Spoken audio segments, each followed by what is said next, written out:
Hello, everybody, and thank you once again for joining us on this channel. My name is Ndutawabura. You already know me from this channel, and it's another Friday with another live video, and I am back to back with the live videos this month, and just to really highlight the plight of the Kenyan students who came last year to study their Erasmus Mundus joint master's programs. These programs are 100% fully funded. And so that is the reason as to why I really want to highlight their stories so that you can see that it is definitely very much possible to come and study in Europe. And these opportunities are not far-fetched. So thank you so much for joining wherever you're listening in from. My name is Ndutawabura. Please interact with me on the comment section. Let me know if you have any questions. Let me know where you're listening in from. How is your Friday coming along? If you're listening to this much later as well, please interact with me on the comment section. Let me know, do you have a question? Are you stuck with your application? Are you waiting for results from your application? Are you looking to even just maybe apply for another, program? Maybe perhaps Erasmus is not for you. You're looking to do something different. I mean, this channel is definitely about study abroad and life abroad. And today is no different because I have a fantastic guest. This guest is so multifaceted, like I can't wait for you to hear her story. Like she has been doing it all when she was in Kenya. She's into sports, she's into journalism, she's a very good speaker, like she's been in Europe, she's already had a huge load of experience in Europe, from traveling from one country to the other and having some mishaps here and there. I cannot wait to hear everything that she has to say. And she is a scholar of the Master of Arts in sports and integrity, one of the very most important masters that has happened around the Erasmus Mundus programs. And you know what? It's still open for you to apply. So please reach out to us on the comment section, interact with us, let us know what questions you might have. And without further ado, let me welcome, drum rolls, please. We should have drum rolls on this channel, honestly, by now. Yeah, there we go. Steffany Ndei, how are you? I'm fine, Rita. I'm fine. Nice to see you. Nice to finally make it to your YouTube channel. Yes, I'm excited actually. Yeah. I've been watching you before, like when I was applying for the scholarships. I used to watch you a lot. So. Oh wow. Okay. Yes. Interesting. So that's good. I hope we were saying sense. We were making. Yeah. you actually did. I watched a lot of your videos and also like on your Twitter feed. There's a lot of information. You're very generous with that. So thanks a lot. Yes, absolutely. Like I keep saying, it's something that I never had before. Before when I was coming to do my master's, I did not have this type of information available for me. So I always like to try maybe to reach out to someone else. So thank you so much for watching. And I am glad to hear that the information was helpful, obviously. So welcome to this channel. And I should say welcome to Europe. I mean, it's not welcome to Europe. You've been like, already a resident in Brussels and, doing all these kind of things. But please let us know. So who is Steffany Ndei? I mean, there are so many facets already, but who is Steffany Ndei in a nutshell?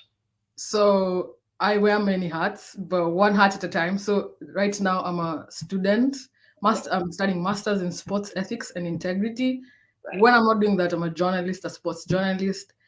And I'm also a writer. That's different from being a journalist. And I'm also a footballer. That is a constant to me, actually. Because even when right now I'm not really active, but I still consider myself, I'm a footballer. And maybe it's going to be relevant when I'm talking to you about my story and how I applied for this master's. So that's, Wow. So, I mean, a footballer, a journalist, a writer, a sports, enthusiast, I would imagine you doing masters of sports in ethics and integrity. I mean, these are several facets which are amazing. So could you please tell us maybe, where did you graduate from in Kenya? And, how how come you applied for Erasmus? I mean, there are so many other courses you would have applied for, but how come you applied for this one? So maybe we can start with, are you from the University of Nairobi or the University of Kenya? No. So, well, my academic journey has been interesting because also of being a footballer. So I was called to do sociology, to study sociology in Moi University, but I didn't do that. I did start, but because I was playing football at the time, I couldn't honor that. And then I went to the US. For 1.5, I got a half scholarship, an athletic scholarship to play football. Right. So I had experience before studying abroad, and because they'd given me a half scholarship, I was looking for another scholarship to offset the rest of what I was paying, but I couldn't. I remember I was struggling to find undergrad scholarships, and so I was only landing on master's scholarship. And then I think I set my sight for that. I was like, you know what? Let me just finish my undergrad, and I'll look for scholarships to study masters abroad. I went back to Kenya to Daystar University, studied journalism, transferred my credits from US, and then I knew by the time I was finishing my undergrad studies in Daystar, I knew I wanted to apply to study abroad for my master's, but I didn't know which course. Actually, I knew I wanted to study African studies. Okay. I knew I was going to study that. But soon as I graduated in 2020, I did apply for the African studies and Mundus journalism. Yeah. Oh, wow. Yes. Okay.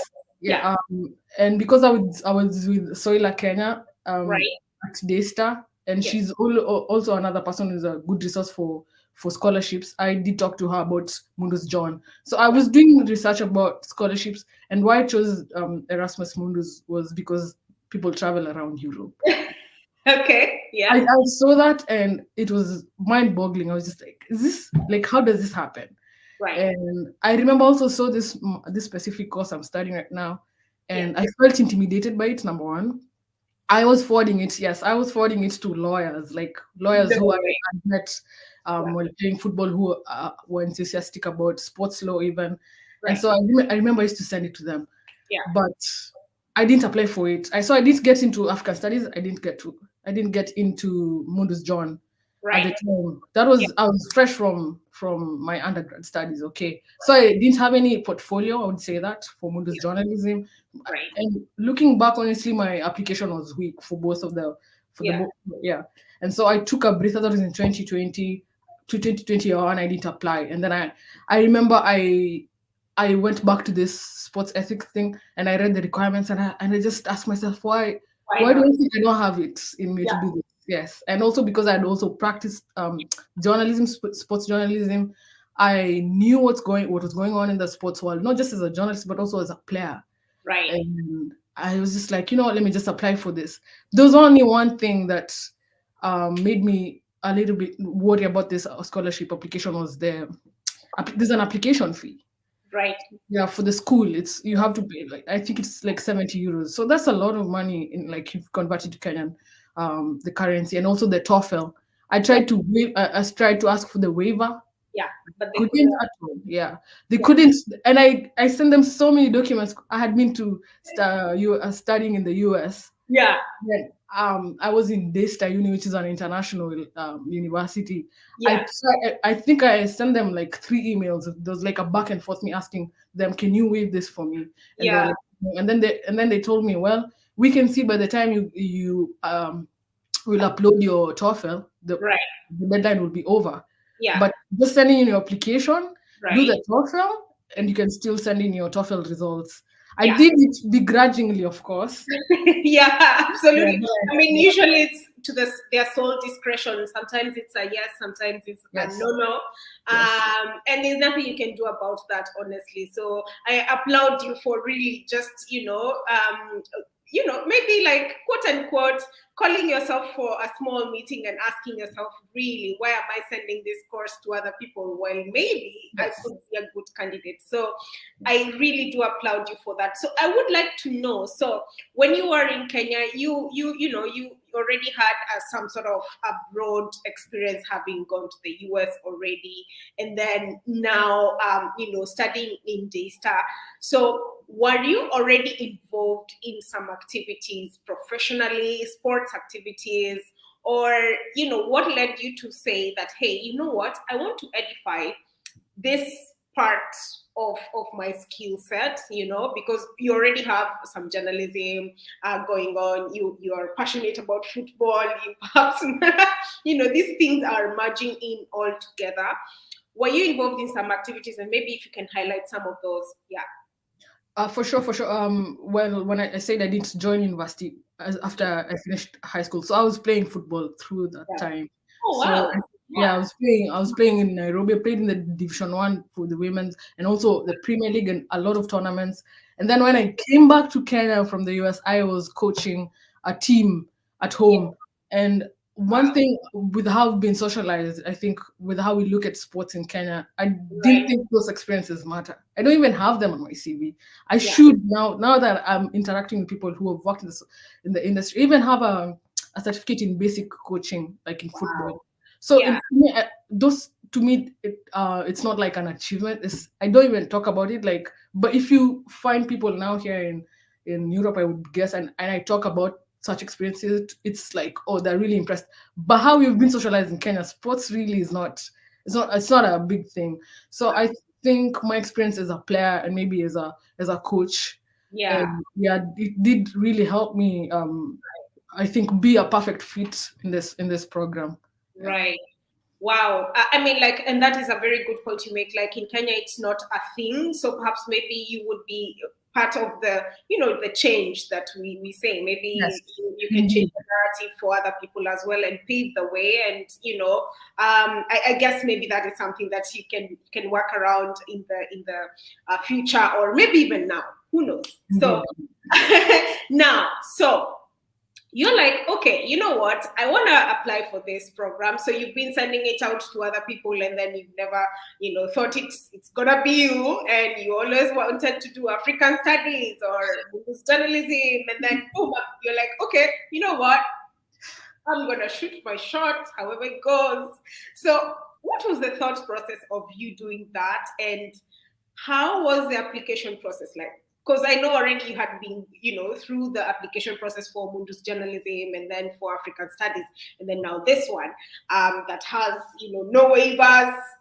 You have to do the things all on your own. So how was the thought process like? And, what was the process of you applying for this master's? So as I said, I took a breather from, scholarship hunting in 2021. I didn't think about it at all. I could see people, you posting, on your tweet and everything. And so I just went back to this course. I always went back to this, the website. Yeah. And they hadn't stated that you needed to have a specific, undergrad qualification. It was open. And then I read the website, and everything they were talking about, I'm like, I experienced this thing. Like, I know these things happen, and is there a way we can change it? Like, that to me, it was a no-brainer because also I felt as a journalist, there was not much I was doing to change the plight of athletes in Kenya. Right. There were stories like athletes would come to tell me, and the newsrooms maybe didn't really care. And so I felt, coming from an athlete's perspective, honestly, I applied this thing, not just as a journalist, but someone who's been an athlete before, who has that heart. And I was like, you know what, if I'm going to make a change, and this course is going to give me this opportunity, why not? And let me tell you, I didn't even apply to any other scholarship. I just applied to this one, and I wasn't even emotionally invested as I was with the I just sent in my application, and I moved on from it. And you forgot about it, and you're like, you know what? If it's mine, it's mine. If it's not, it's fine. And then I think the only thing that would have hurt maybe was the amount of money I spent in applying for this. The TOEFL and the application fee, which was a lot of money. I was just like, you know what? It's fine. It's an investment. I thought about it as an investment.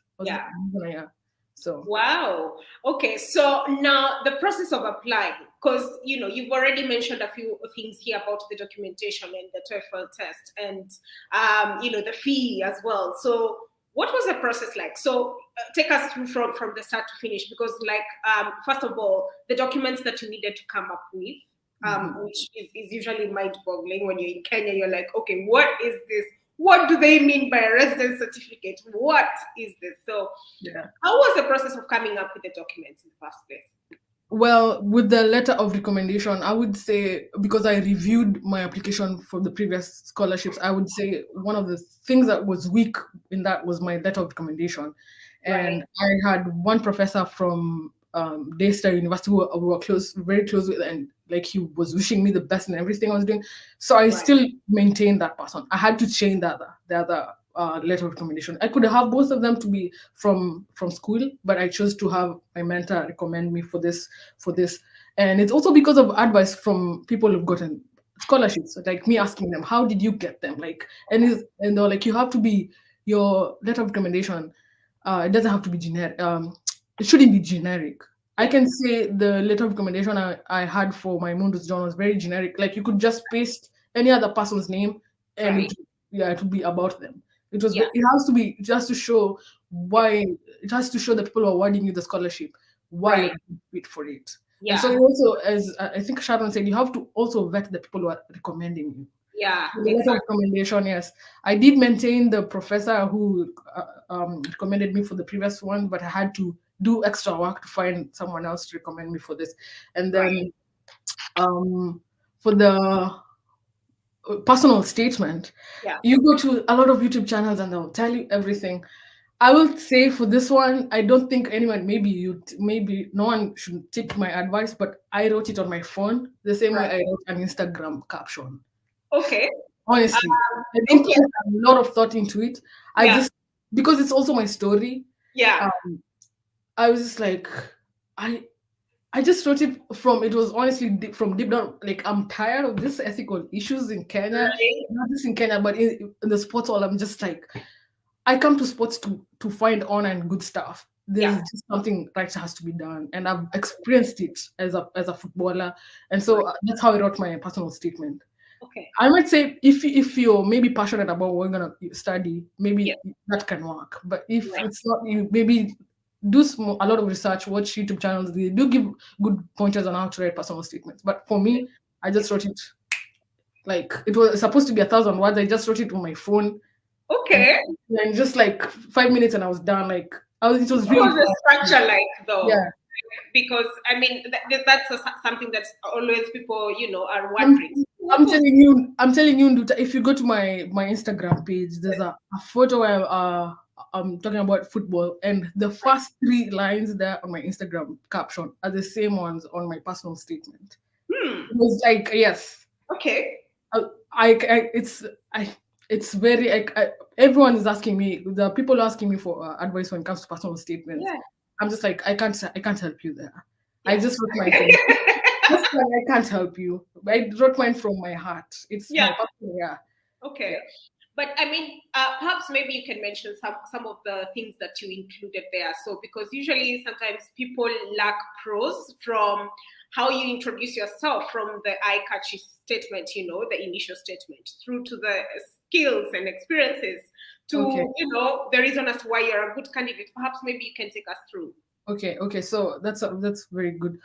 So I did highlight how I've been playing football all my life, and Right. my worldview has been shaped by football. Wherever I go, even Yeah. if it's work, I Yeah. look at it from a football lens. Okay, and then I wrote, but with time, when I went to the US, I saw how people make it by playing football, and then I Yeah. started to wonder, why can I not make it in Kenya Yeah. as a footballer in Kenya? And Exactly. so it opened my eyes to the ethical issues that I faced in Kenya. Yeah. And yes, and I did highlight how I have whatever issues I faced in when I was playing in Kenya. For example, match fixing.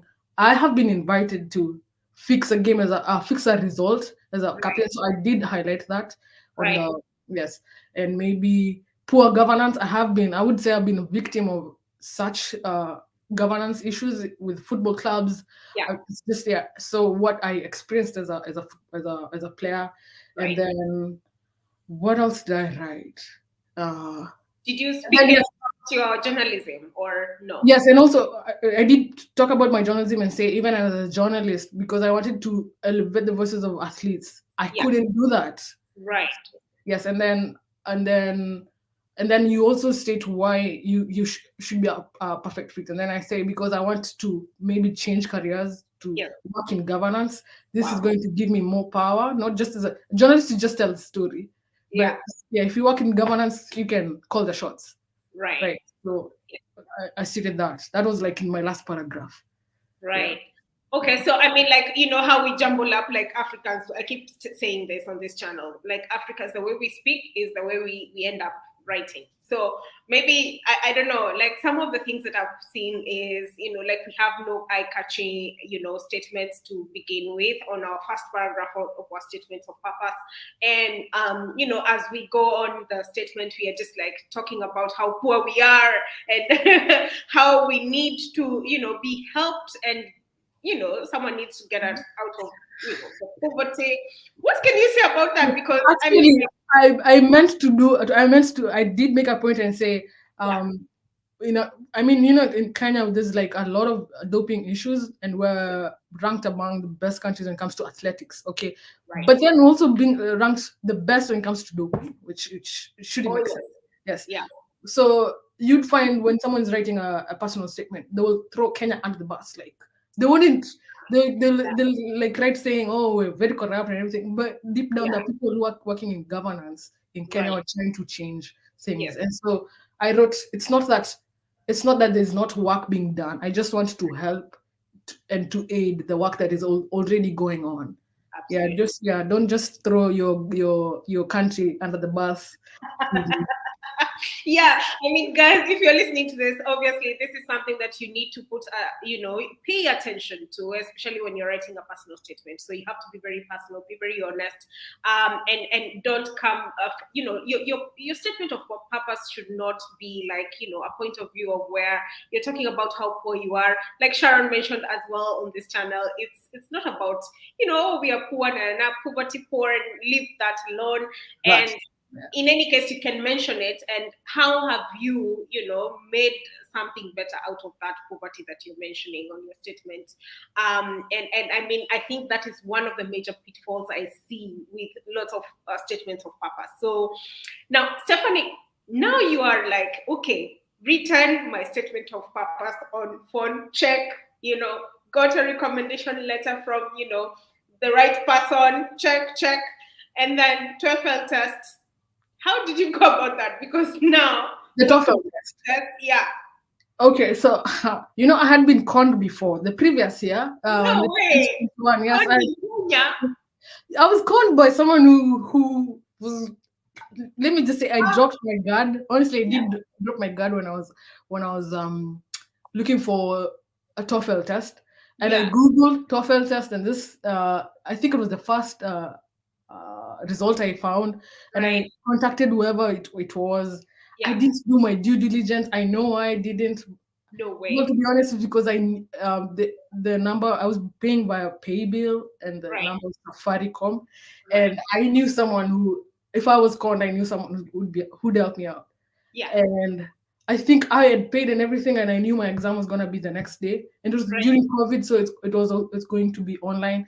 But Yeah, then something just told me, Steph, you don't have the right time you're going to do the exam. You yeah, don't have like you have nothing. You have no information from this, and you already paid. And then I called my friend, whoever could help me, and I was like, "Hey, I think I've been conned." They yeah. did check, and I was like, and they were like, "Yep, you've been conned." Oh, And I remember I called my coach and I asked him, "Do you have practice today?" And then he said yes, and I was like, "I just need to play." I forgot about it. right. That was in 2020, and Yeah, then I thought about now. I sent a message to Mundus John and asked for a right. waiver. They gave me a waiver after Yeah. I've been called. I have Oh no, no way. no. So That's now in painful. 2021, I didn't want, number one, I didn't want to go through that process of being conned again, and also it was Right, expensive, exactly. But right. because I had to do it, I had to now do it the right way. Yeah. I think I went to TOEFL, the website, the real website, and they also show you the centers where they administer the exams. And Yeah. because I'd done TOEFL before and I'd gone to the US, Yeah. and I knew the format of Right. TOEFL. Right. And honestly, by the way, guys, I would just say if you're gonna do TOEFL, it's not, and if you've been through it for 4, it's really Mhm. not hard. It's Yeah. not hard at all. Yeah.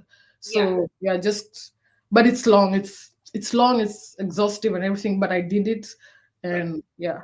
In fact, Okay. I was doing it begrudgingly. I was just like, Yeah. yeah, just let And me in just any case, it's an investment because in exactly. case you don't use it for this course, you can always, use it for another course or any Yes, other application. So that's good. yes. So, okay. Oh, wow. So, now, so TOEFL down, and then now the fee. So, this course you're applying for, sports ethics and integrity, is asking for some fees, and then you're Yes. like, okay, what's going on here? Well, And yes, yes, and even had people who were already who knew my experience of being conned. They were like skeptical. yeah, They were like, are you sure? Are you sure this you is you're sure? going to do my scholarship?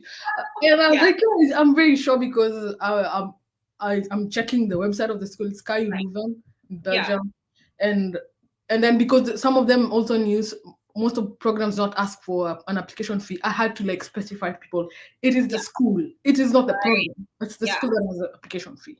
yeah, yeah. So I did my math and my budgeting and everything. I just had to be frugal and just decide to put money into this. Yeah. Yeah, absolutely. Wow. So now, I mean, I think I want to know exactly how you went through. Like, I don't know whether you guys had an interview for the course because now, you have all the documents set, you've made your submission, and then, you obviously wait until they tell you whether there's an interview or not. And then, was there an interview and how was the interview like? Yes, there was an interview. The interview was 15 minutes, and in my experience, they like how it started. It was very straightforward. Like he'll just say, "We have 3 questions for you, no 3 questions," and they'll ask you questions. And even on the email they send telling you you've made it to the interview process. They'll Mm, give you a hint of what the interview process will be about. Like ask right, you, right, they'll say it will be about what you up like your right. application, yeah. So really, it wasn't. It's true to their word. There were not 3 questions. Oh, wow. Okay, great. So now, one of the things that is also mentioned, and this is also a question that is very, very asked by people. So, what are the basic requirements for your course? Because there's basic requirements for any Erasmus. I mean, have an undergraduate degree and have your transcripts ready, etc., etc. So, what are the major requirements for your course in specific? Because for someone who is listening to this and is curious and would possibly want to apply for this program, what are some of the basic requirements that they really have to come up with as soon as possible?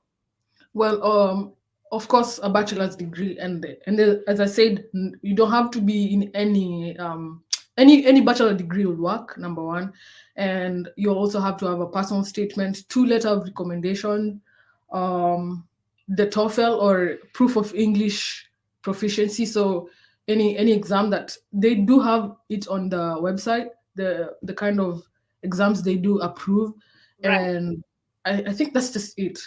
And Yeah. maybe yes, and prepare yourself to have some money if you, especially because they didn't waive the what is it my the need for to have a TOEFL. Right. So if you're playing from Kenya, you definitely will have to do an English proficiency test Yeah. and also the application fee. Okay. Yeah. So there's no way they're gonna waive. That is something that is already justified. That there's no way they're gonna ever waive I the. can tell you for a fact, Nduta, I did provide a lot of documents. Yeah. I don't think the kind of appeal I made, I Right. wouldn't say I made a bad appeal. Yeah. I don't think if you're coming from Kenya, Yeah. they will waive it. I don't think so. Maybe Right. if you even I don't know. I want to say maybe if you had your undergrad in English, maybe in European country or maybe US, if you did Yeah. have your undergrad from there, maybe. Yeah. Yeah. Yeah.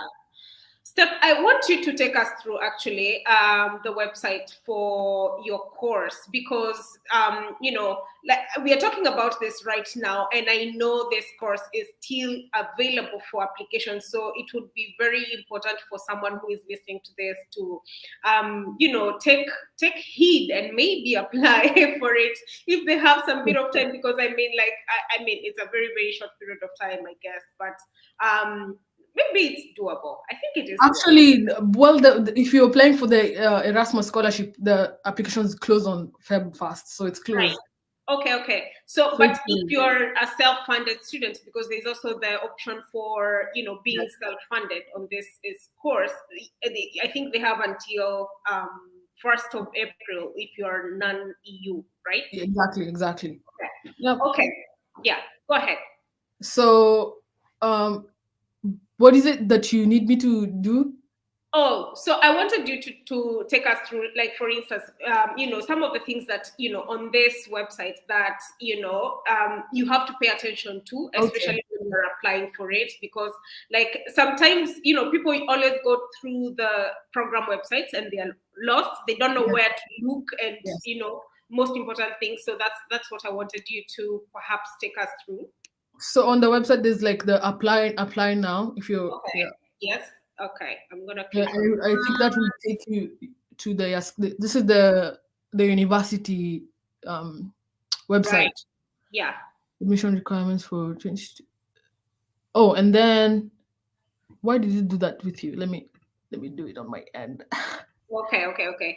And guys, when you see, like, for instance, this is a question that was also asked very recently, like, why does an application, lead you to a different, university website? Because, and that is something that maybe you can mention here, because some of these, websites are just, university websites for the courses, and they may be like, those universities that are actually managing this course. So you might find, like, for example, you're directed, like this one is KU Leuven. There's other programs that actually direct people to the Glasgow University website, and then you can be lost and wonder, are you applying to the uni or are you applying for the program anyway? So could you like click on the program bit? Okay, you see this, like, admission requirements 2023 2024 admission requirements, right can here. Can I, like, I wonder if I can share my screen. Let me see whether it's possible to share, because that would be great. If you look on the bottom, you should be able to see whether there is a place to present. If not, then perhaps you can just go through using, okay, there we go. Perfect. Is it showing though? Let me see. Yes, it can you is. see my, you can see my, absolutely, yes. Okay, so when you go to, why is it like this? Maybe you're not used to the interface, but maybe you can. So share with the degree obtained. So if you click on the admission requirements 2023 and you click on the drop down, student with the degree obtained at an institution of the Flemish community, student with a degree not obtained. So I think this is new though. I would say when I was applying this, they didn't have this. Yeah, could you share that tab? Because currently we can only see the homepage of the masters. So maybe up there you can say share this tab instead. I don't know whether it's sorry. Exactly there. Yeah. So I was saying the drop down, those two, the one in there. So yes. I think if you click on the students with a degree not obtained at an institution of the Flemish community, right. And then diploma, language test, they show you. I'm trying to remember how I navigated this thing. Right. I mean, it's been a minute since, so it's been almost 1 year actually. Yes, students who did not obtain their previous degree should submit an application by the admissions office. Right. Okay.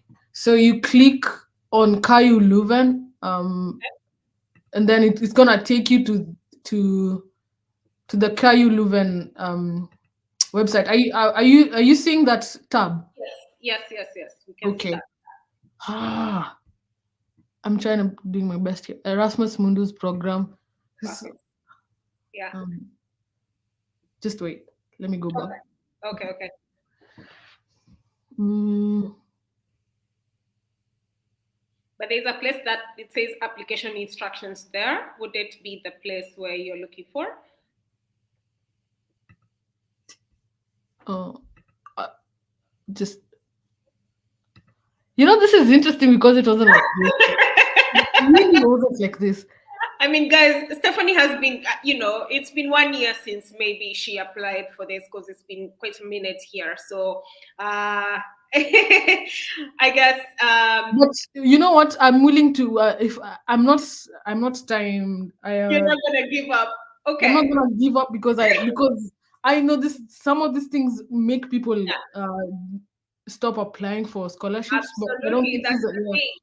Yeah, Yeah. Because there was a place there that had like follow these application instructions right there on yeah. that.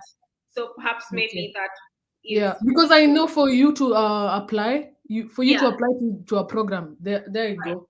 Yeah, You have to create an account. right.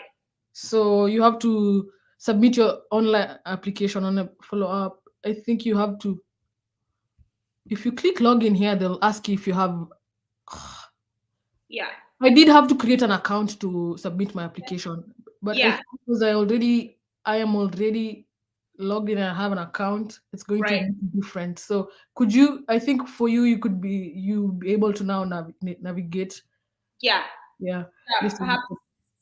Absolutely. So, but I mean, guys, if you're listening to this, this is one of the pages that you really have to pay attention to because it gives you the application instructions, and also it's where you're going to maybe submit your application, for which maybe you will need to create an account, like Steffany mentioned here.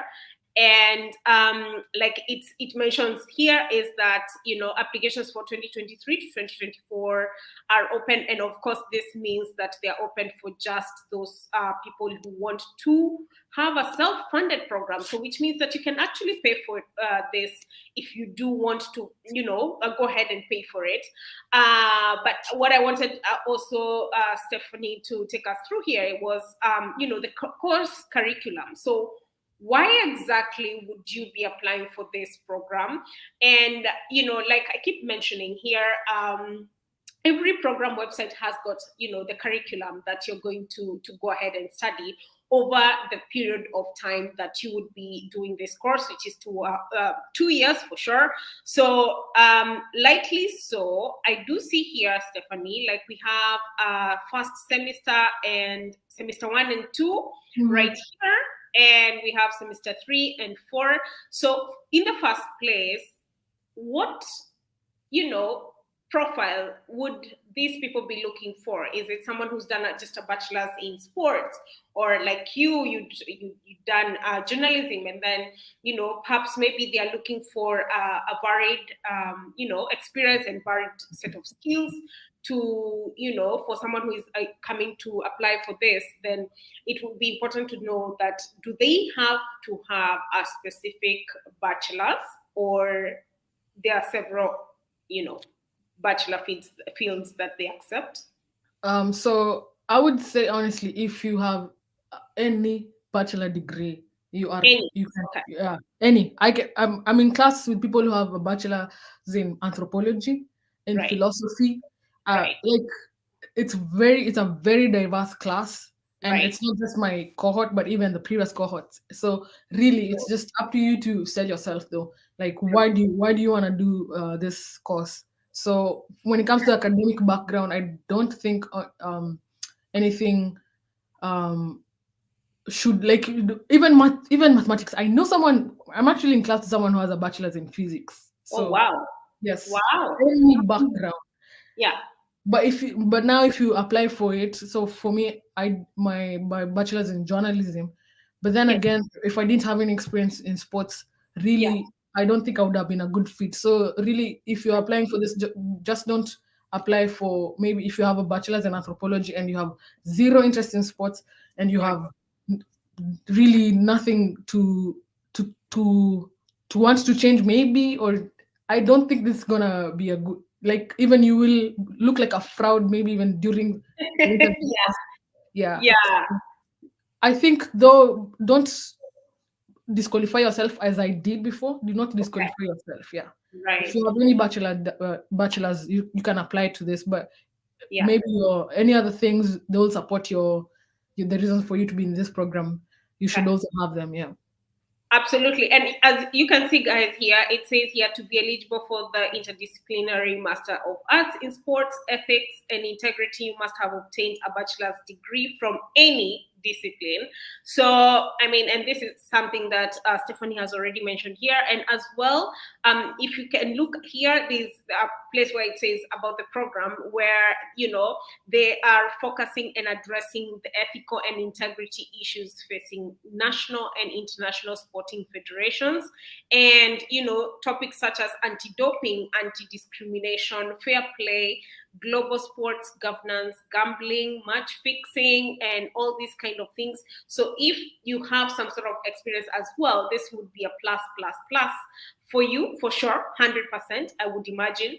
And so, if this program is for pretty much anyone, if we can say that, then what do they expect to study in semester one? Because I know that you've already gone through your semester one and you're now just about to begin, if you've not yet begun semester two. So what is someone potentially, could they study? Like what subjects, for example? So for semester one, they focus on things called like topics like safeguarding, which I would say I didn't even know. I didn't even Right. know what it was. Yeah. But you know that, like, once I explain, you like, okay, we have faced this. So safeguarding is like protecting the rights of vulnerable people in sports, maybe children, women, Right. disabled people. Yeah. So that's what we did focus on the first semester. And the nature of this course is really interesting also, not just because you're being taught by professors, but Right. also they invite speakers from the fields like federations, Right. um, and organizations that care about safeguarding and everything. So I experienced that in the first semester. So really, if you're coming here, it's not just at anti-doping or just like issues that people who are maybe sports fanatics who think about, or these are the major issues like anti-doping or match fixing. No, every ethical issue, I would say most of the ethical issues that transcend, that you'd find in every sport, you would be taught in this course. Okay. Oh, perfect. So, I mean, which means that it's a wide array of like it's not just focusing on one thing. And it's Exactly. okay. And also, like, and even how they approach the issues, because most of these ethical issues, I would say, once when I got the scholarship, there was an editor who contacted me and asked me what I'm up to, and then I told them I'm studying sports ethics and integrity, and then they said, well, ethics is subjective, like, it's like telling me what you're studying is needless, but that's Right. exactly the point where I'm studying it, because Yeah. these things, much as yes, they are, I'm studying it, Yeah. how it is on the I mean, in the real world, people Right. are debating about it. And so you'd also find we're studying about philosophy of sport. People Exactly. don't even, yeah, I would say I didn't know there's that field, that there's like a philosophy of sport. So Wow. there's also a lot of theory in the Yeah. first semester. We have to we did a lot of reading. Right. So, and don't feel like, for me, I didn't have any background in philosophy or anything, so Yeah. coming from such, you'd feel intimidated, but you'd be with people who, number one, maybe studied philosophy. They will help you out. Even in class, the professors are really, they're really generous with information. So don't Right. be like me. I would say I was intimidated with this course, and I'm here. Yeah. But Yeah. yeah. Oh, wow. Okay. So now, can you take us your mobility? So, I mean, there are several universities that are involved in this course, guys. And if, as you can see here, we have Swansea University, Charles University, KU Leuven, University in Barcelona, and we have Johannes Gutenberg and University of Peloponnese. I know I'm saying that wrong, but I mean, could you please take us through? Because one of the reasons as to why you actually even applied for Erasmus was the fact that the mobility was something that was very interesting to you. So, which university would you be going to? Can someone choose different mobilities, different academic paths, or how does it look like? So we're studying, I think this is 6 universities, and the nature of the program is I will go to and every semester I'm in a new country. Right. So for the sixth cohort, the cohort that's gonna come this year, I think, so in cohort 7, instead of I will start with my mobility. I studied in Belgium. I'm now in Czech Republic. Right. During summer school, I'll be in Greece for 2 weeks, and Right. then the second last semester I'll be in Barcelona, Right. and then the last semester I will it will be dependent on what I will focus on for my dissertation, right? Right. But the people who are going to come to this cohort this year, instead of going to Barcelona, they'll alternate and go to Mainz in Germany. Right. So Okay. it's alternating like that. So Yeah. it's either Barcelona or Mainz, and I was very lucky that I'm going to Barcelona. Yeah, I know you love Spain already, so I Yeah, have a yeah. story to tell. Yes. So Yeah. so that's the nature of the program, and then we move together. We do Yes. move together, and I think until the second last semester, until maybe because our dissertation focus will be different. That's when Right. we'll break away. But we're moving together as a cohort, which is a really good thing. I would say. Yeah, and absolutely true. And you get to make friends along the way, and you're in a position to at least have some sort of family around you, as you move, and even as you look for visas, look for housing, Exactly. look for Yeah. all these kind of things. So they really, really help out. And Yeah.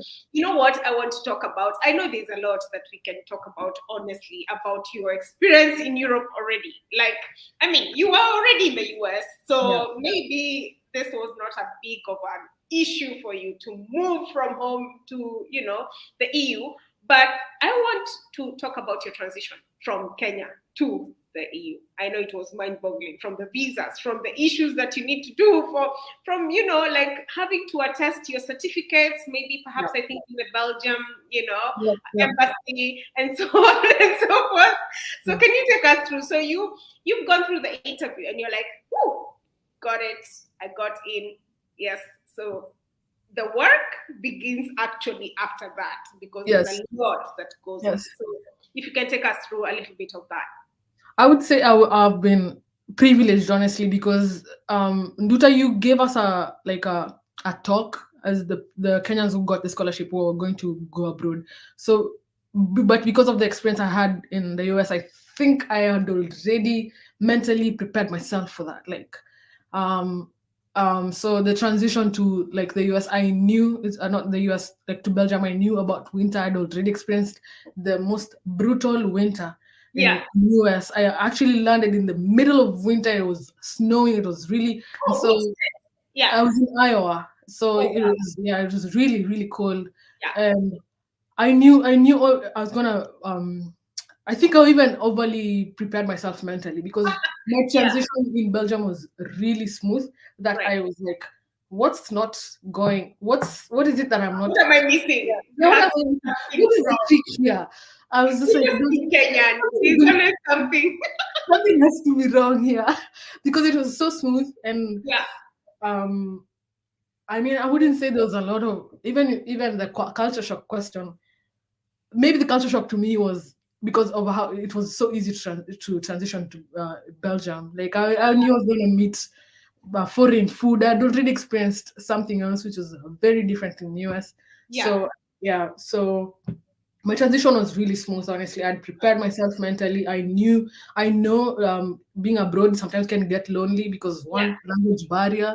Absolutely. 2, you're very new. You don't know what to do and everything. And Belgium people ride bicycles. I would say I was lucky, because I knew how to but the people who came to learn how to ride bicycles in Belgium, because really, if you don't, it's kind of, if you can't ride a bicycle in Belgium, you have to depend on public transport, which is not the best yet in Belgium. But my transition, honestly, I would say it wasn't. I wouldn't say there's nothing like grand, like, oh yeah, I had to do this. No. No. So it was not a huge process for you, like moving, like leaving your family back home, perhaps leaving the things that you used to do, the taste of food. Come on, Steffany. I'm telling you, I'm telling you, I'm Yeah, telling you, even like the food, because I think the culture shock I experienced when I was in the US was really major. That I right, don't think, I don't think whatever, and also because of the food, I'm not a foodie. Honestly, I would eat right. anything. I will eat Okay, anything, honestly. yeah, So yeah, but I would say the one thing that is really impressive, is right. the public transport. Okay. It's really right now I'm in Compared proud. to Kenya, are we comparing things with Kenya, please? The absurdity in Kenya is the absurdity of public transport, and here it's the sanity of public transport. Yeah, It's this stark difference between the yeah, two. But then in the transition, I would say though the documents and everything, the preparing of documents in right. coming to Belgium, Yes, you just have to put in the work. If you've gotten the scholarship, you have it in you to also do go up and about, to go to right. ministries. You already have the the communication skills. You Yeah, know how you're a Kenyan. It's a right. system you use the system you've been accustomed to. So to me, I didn't feel like, oh, this is a lot. No, it's Yeah, one, the fact that it was, I think, expensive. Though it was expensive, I would be honest. right. The tickets Yes. and Ooh, accommodation, right. and to pay for accommodation before I got to Belgium. It was very expensive. My dad was doubting that it's a scholarship. And now, I mean, I mean, yeah, he was like, yeah, fine. He was like, are you sure this is a scholarship, sure. and are you sure they're going to give you money? So Yeah. right now they've seen, there's, Did you settle the bill with him already, or yes, I did actually. He's like, I'm going to give you this money, but you have to refund. And so I got, where? and I did refund it. Yes. I mean, he should have given you a leeway because, I mean, hello, I the daughter is mean, coming to study in Europe, no? well. Well, Kenyan dads, is it? Yeah. It was just like, I've paid for everything else in your everything, but for your masters, you everything from your masters to your You're doctor, an adults now. yeah, Yeah. you're paying for it. So What? I'm telling you. Huh? yeah. But luckily enough, guys, if you're listening to this, usually Erasmus Act covers you for your monthly stipend, your travel allowance, your installation cost, Yeah. and you don't have to really worry about it. In the first month, it's definitely quite the heat because you need quite a lot. You need to settle down. You need to maybe get housing, etc., and get your way around Europe. So it's actually quite a lot. So I applaud your dad for helping you, and I hope umelipa deni. Nimelipa deni, and also even the bureaucracy that people complain about, like say, oh, there's like a lot of bureaucracy in Europe. I think I would rather deal with that as long as it's working. I mean, we come from systems in like, and sometimes there's not the bureaucracy, but because there's no bureaucracy, Yeah, things go wrong. Yes. I know, So right? I'd rather be patient and be like, okay, let's follow the right steps. So yes, yeah. Yeah. So I don't really Wow. mind, honestly. I mean, Kenya, if we were to compare Kenya with any other system, I don't know. I don't know which system would be, I don't know. It's like comparing the heaven and the earth, which is like, Well, honestly, I think social life in Kenya, we have. I mean, even not just in Kenya, in Africa, where right. it's a 10 out of 10. Yeah, we love to hang out, and it's easy to hang out, perhaps, maybe. And sense of community too. Like Yeah, sense of community as well. Yeah. right. So wow, so no culture shocks. So I mean, I am disappointed. I really wanted to hear because I have a thing with Can I? asking people about their culture shocks. Yeah, Well, no, I did. I notice a lot of elderly people, right. which we come from a country where, let's say, Czech, I think the average age in Kenya is 20. Yes. So I am older than the older than the average Kenyan. Here I am younger than the average citizen in whichever country I was, and it's visible. Like you're Yeah. in public space and you can see elderly people, which wasn't the norm for me. Not just in Nairobi, but even where people say, "Oh, old people are in Ushago." Yeah. Not really. I come from a campus, but it was still a very useful place. So that to me, I'm like, wow. Okay. Yeah, but and then of course, Europe being having more older people and more older generation as compared to Kenya. Like if you are to go into Nairobi, there will be more younger people than old people. The old people, for sure, we associate old people being in the village. They would I'm not. telling you, I consider myself a village girl, but I don't think that's true. Well, I don't think that's true. I grew up in Machakos. I mean, there's so many young people in Machakos. yeah. Kenya is a very youthful nation. Yeah. Yeah. Well, that's very true. I mean, and I think, we are more in population wise as compared to countries in Europe anyways. Yeah. We are too many, I guess. So there's also that part. But Yeah. I'm happy to hear that there was nothing much of a big major change for you because, changing countries, living in a different place, new weather, new food, new people, new things, new bureaucracies, new systems, etc. It's a lot. It's really, really quite a lot. So now, I want us to, go to the last question before we answer questions from, people who are here. So guys, if you're listening to this and you have a question, please send it. As of now, I do have some questions that came through on my Instagram as well. And so we will answer those towards the very end. So now, I mean, you've been here, you've seen people, you've seen African students, you've seen other students whom you're sharing the classes with, and so on and so forth. So what are some of the pitfalls that you might say that we as African students or we as Kenyan students, tend to have when we are applying for scholarships? Because I mean, you had the experience already. Like you already went to the US. You tried to apply for Erasmus, for Moodle's journalism, for African studies, and all that kind of thing. And I mean, you already told me that you were shooting your foot and saying, "Oh no, there's no way. I'm discrediting myself for this course. There's no way."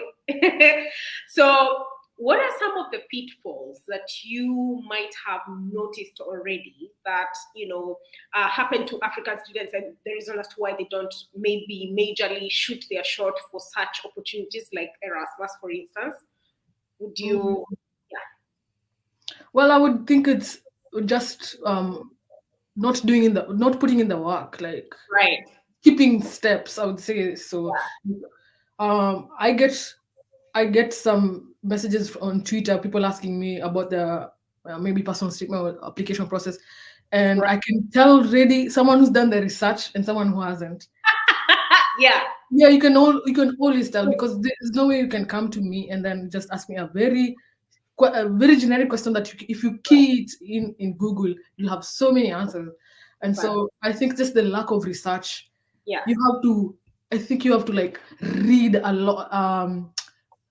For me, the MAiSI website, I was going to it every time I was doing preparing my documents, I guess.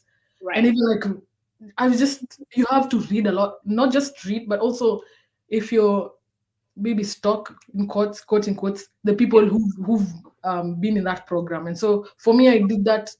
I did find a Kenyan who's been in this course. So you don't necessarily have to talk to them, but also even to show yourself that people who've gotten the scholarship maybe are human beings. Exactly. So I feel like though the research, not just stalking and not just the research in the course, but also the people who've done it before.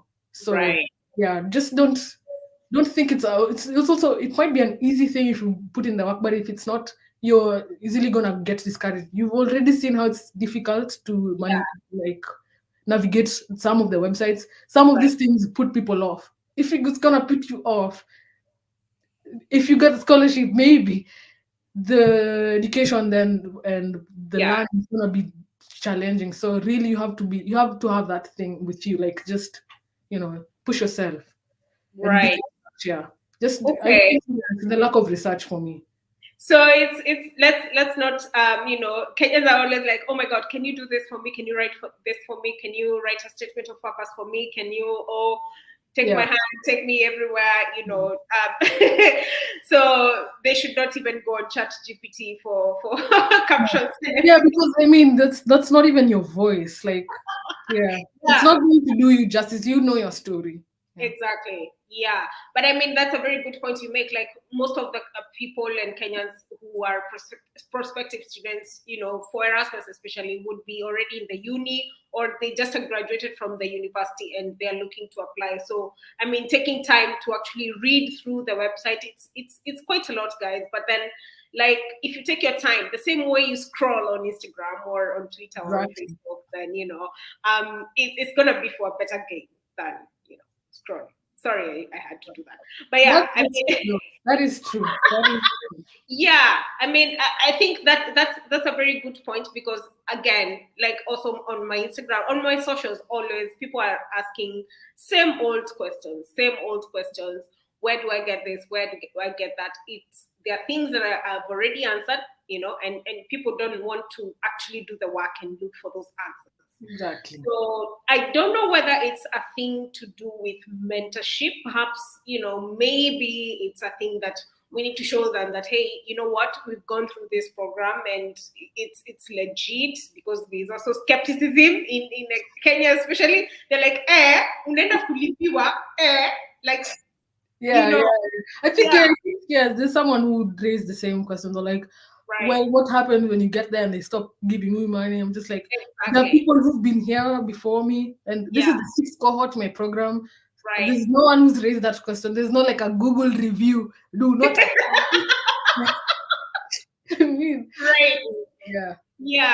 Yeah, but I think it's also our mindset, because sometimes it's like we've seen so many issues on the news, people being scammed, etc., and then we're like, okay, I don't think that is legit. So I think it's important for us to stand out and tell them, hey, you know what, we've been there, done that, and it's legit, and you can also do it.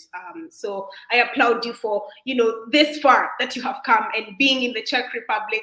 I don't know whether you've studied any language. Do you speak French now? Can you tell us something in French? No, but I don't know. I just I just speak English and Swahili, and it's not even Swahili Sanifu.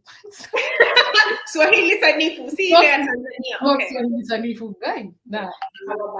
Okay, I hear you. But guys, I'm mentioning about the language because Erasmus also has a way where you can learn the languages of the different countries that you're going into. So I would imagine that Steffany here would, in the end, speak French, speak Czech. I don't know what they speak in Czech Republic. Spanish, and also Spanish or Catalan. I don't know. Some of those languages need to be on your radar. Anyway, no pressure here. So I will go straight to the questions, guys. It's been already 1 hour here. Now, one of the questions, I see here, do you ever get homesick, and how do you deal with it while still tackling your studies in a new environment every semester? This person looks very familiar to you, Steffany. So I don't know whether this is something that you've stopped, Well, that's my twin sister. It's only the name that's familiar. We don't look alike at all. But interesting that do I ever get homesick? Yeah. It's not homesick in the sense that it's sick. No, it's just like I reminisce. I'm just like, it's the sun. I miss the sun. And I can compare this with what I experienced in the US. I was homesick, literally, in the US. Like my mental health was even sticking at all. Right. And I think because, as I said, I mentally prepared myself. I feel I even over prepared myself when I was in Kenya. I knew I'm gonna be alone and everything. Yeah. So basically, honestly, I don't get homesick in that like I want to be home. No, it's just I mean, it's the weather. Number one, I feel like the weather is my main issue. Yeah. And also remembering, because I work in I'm in the sports industry, just thinking about where I've come from in Kenya, there are things that push me away from being homesick. They drive me, it's like, you remember, where you've been before, and you're just like, nah, there's no room to be homesick. There's no way. Yeah. Okay. So now there's another question that came through actually, and it was about the application period for your program. So, and we've already mentioned this during our session here, that for Erasmus it's already closed. But when is it going to reopen once again for applications? It should be November. It should be November. If not November, late November. But they give a lot. There's like leeway. Okay, so in November and around February or March, or when is it that they close? November to the application deadline is Feb first. Even I think for me in 2021 it was Feb first, and the same for 2022. It was Okay. Feb first. Yeah. So I think Okay. yes, the deadline is always February 1st. Right, right. So someone who is listening to this can always just check out on the in November just to make sure. And I mean, I think the good thing to do here is to just start up, doing the TOEFL test, doing all these documentations that you need ahead of time, so that by the time it's opening, you're just submitting basically, and you're just all good to Yeah. go. And then one other thing is, Steffany available for consultation? I don't know. Someone was looking for someone to check their personal statement, so I don't know whether you are able to share your LinkedIn or not. It's Well, fine. I think my DMs are open. As I said, I can discern who to Yeah, help and not to help, even though right. it might sound like I'm being pretentious. But Yeah, as I said, I wouldn't imagine when I was doing my research myself. yeah, I did ask people for help and questions like Soila. There's a guy who got the yeah, DAD scholarship. They did help me. So because someone else helped me, yeah, but I know I can discern someone who's not done research. And so if right. you've not done your research, I'm not going to help you. Yeah. Okay. Yeah. All right. Another question that was asked is that I think this is about the selection criteria of your course. Is a curriculum vitae or a motivation letter or the interview? I don't know how they actually check the rating, because there's usually the rating. So they were asking which is best for the program. So like, I I guess actually, yeah, out of you just ranking, Yeah, yeah, you just said something I forgot to say. Among the things you have to submit, also you have to submit your CV. yeah, So, but I think one thing that stands out is your academic. If you had good grades, yeah, you have to show that you had good grades, right, and yeah. But I would say for me, who my academic background really didn't speak for me in this application. yeah, Don't let that discourage you, because right, I did struggle when came to the interview. I did struggle with answering why, like, my academic background and how it fits this master's course. But with my experiences and everything else, I yeah. think I was fine with that. So really, as I say, just find a way to sell yourself. Yeah. Right. Okay. Yeah. And then I think you answered more of the questions, but one of the questions here: did you have to write your CV on Europass format? Well, they didn't ask, but I did use the Europass. Okay. So Yes. would you say that it's better to have the Europass? Because usually I always say that it's not mandatory, but it's recommended. So would you say? Yeah. Honestly, I do not know any other format that I can recommend other than Europass, because unless you're a graphic designer and you have it in you to Right. because I'm really not an expert when it comes to CV writing, but Europass it's got you, like, yeah, Right. Right. it's a really good format tool. Yeah. And Absolutely. Well, it's not something that we are used to as Kenyans, but this is something that we definitely, you guys can check out on the Europass website. That is actually, it's very much available. I've been showing this on the group, guys, from the Erasmus Mundus, group on Facebook, as well as on this channel. So you can definitely find that link somewhere. I also shared a template that you can actually use in case the website is not working for you. So, go ahead and check it out and remodel your CV towards a Europass format. Now, I think the questions on social media are, as usual, very generic. There are things you have already answered. So I want to go, let me see. Oh, there's another one here. What is the most outstanding experience you've had so far? In as much as the schooling is concerned, looking through your experience from the States and Kenya, what stands out? Good question. when it comes to school stuff only, I do believe, or maybe something that is one of your outstanding actually, experiences. Yeah, I think I could answer for both. When it comes to school, I yeah. really love it. I mean, both in the States and the Europe, how they integrate IT. Okay. Yes, it's paper. I mean, I really had a problem with printing your what is it? You have to hand in your assignment in Kenya, Yeah, and yeah, I think we did fall back. We're still trying to catch up when it comes to IT and Right. communication. Yeah, so that stands out for me. Away from that, and speaking about Europe is the fact that I can travel. Right. But if you have Belgium as your, I think your first country, they'll Yeah. give you a residence permit. Yes. So yeah, so I can travel within the EU. So to me, that's really refreshing. Yeah. And some people might not understand how I'm doing that, Yeah. but it's like I will never understand. yeah, it's like traveling from Nairobi to Mombasa, guys. So it's Yeah. that easy. They Like won't get it. it's Even if really mind-boggling for many me. times as you will say it, Steffany, I've said it enough times during even my Erasmus, they will never get it. So yeah. Yes, Okay, I it is what it is. I drove coming to Czech Republic. We drove from Belgium to Czech Right. Republic. So Yeah. it's really Yeah, refreshing. still. I mean, how can you be in Belgium and then you're in Czech? Like how? Like these are countries that people think, oh my God, this is somewhere I want to really, really go. So I mean, as much as you keep on telling people, like sometimes I always like, you know what? Like in Europe, it's so easy to come from one place to the other using a train, Yes. and the flights are not as expensive, anyways. So Mhm. you will find us going everywhere in Europe, and you will wonder how is this person even able to? Are they even a student? Like how? Like they have to be a sponsor somewhere. Anyway, that's another story for another day, for another forum as well. So okay, Gracia says, kudos Stephen Duta. Keep up the good work. I'm from Nigeria. I got myself offer in 2022, but I am studying Erasmus goals presently. Nice, interesting.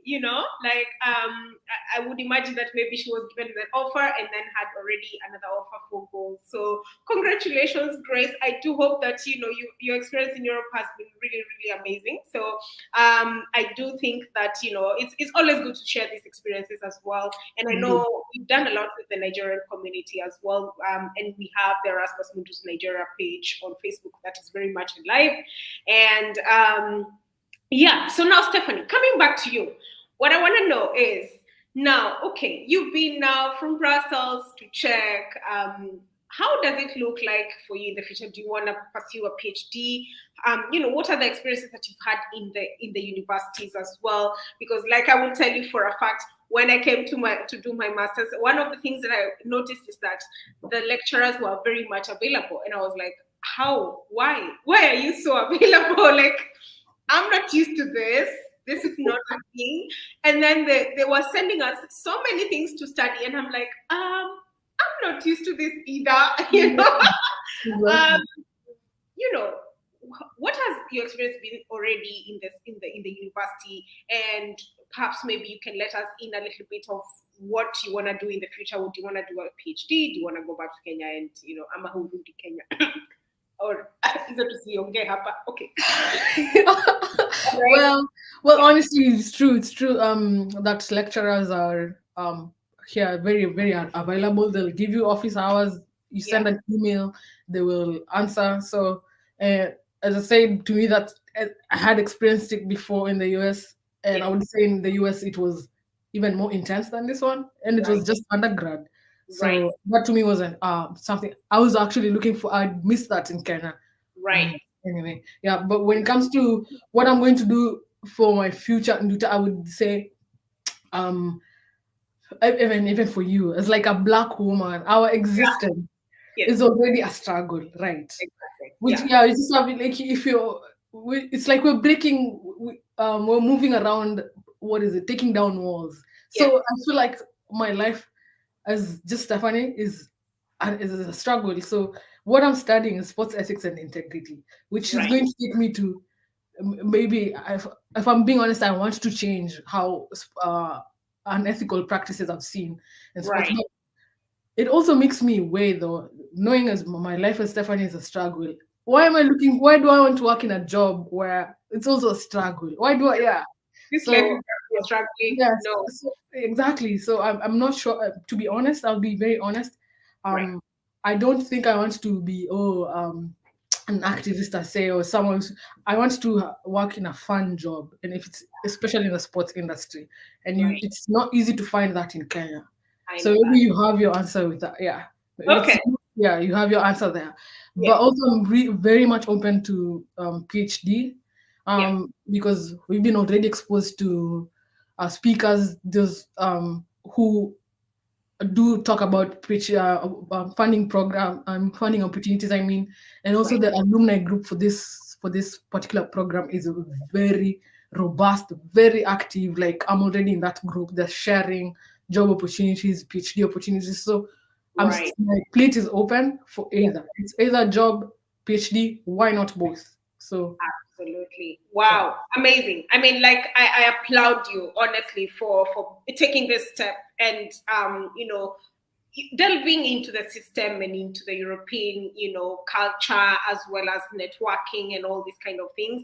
Eventually, it's all gonna come around together. And I would wish you all the very, very, very best. Obviously, whether it's gonna be a PhD, whether you wanna go and affect some change in Kenya, even from here. I mean, you can affect change anywhere you are in the world right now. It's a global village, really. So I would hope to see in the future, in the next 2 years, we will actually not 2 years. Do you know yeah. what? It's going to be 1.5 years, and It's then one and a half years. Yes, yes, boom, it's yes. done. Exactly, So exactly. And yeah, yeah, and I'm just gonna say, even for if you're Kenyan and watching this, I yeah, feel the only way we can change the sports setup in Kenya is to have more professionals, people who are doing it. Like, yeah, so that is why I'm sending up. I send this application, this website, MAiSI website. I think every year I've been sending it to someone. Like, please apply. There's an application fee, okay, but it's worth it. And I think you're a good fit. Please apply. So really, if you're absolutely. Kenyan and it's maybe that this MAiSI one doesn't appeal to you, I think there are also like other programs in, Bro, yeah, about sports. You can find them. Yeah, yeah. yeah. Wow. Wow, wow, wow. Steffany, I do applaud you for your voice and being a change agent already, because being a woman in sports and doing this ethics and integrity, this is something that is very much needed, especially in Kenya. And I do hope that in the future you can be able to be some sort of do some sort of project perhaps, and we would love to see it with the Erasmus Kenyan community as well. And I would want to leave it at that. But then I would want to ask you, I mean, come on, I don't know. I don't know why you don't have a culture shock, but it's fine. Like I am stuck up on that. But I will move on and I will ask you your parting shot for anyone else who would be listening to this. What would be your parting shot if they want to apply for Erasmus? The way we've talked about skepticism, we've talked about people shooting their shots before they shooting their foot before they shoot their shot, rather. We've talked about, people wondering why is it so much work? They are very lost on the program website, etc., etc., etc.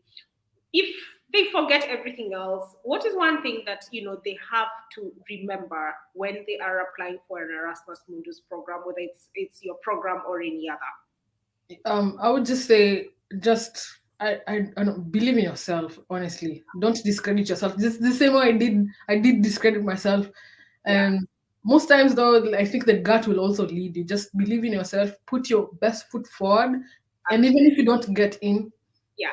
they don't ask you, have you ever applied for a scholarship and you didn't get it? You're not. They It's don't. not a visa. Yeah, they don't. They don't. It's not a visa. So really, if you fail and you fail 3 times, if you still have it in you to apply, just apply Right. again. Yeah. Yeah.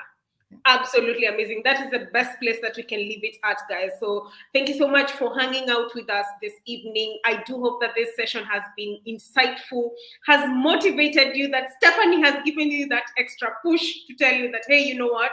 You can do it. This is something that is very much possible. It's not a far-fetched opportunity. It's an opportunity for you. So we would hope to see you. And she has one more point. You don't need connections. You don't need connections. Luta doesn't know anyone. You don't need That is connections. it. Yeah. 100%. You don't need connections. Let that sink. You do not need any connections. So, guys, thank you so much for hanging out with us. And if you're listening to this much later, please feel free to reach out to Steffany in a very, very, very, very, very nice way. Don't just say hi to her and like on her Instagram or No, come on. Twitter. You can do that. By the way, I'll be very honest.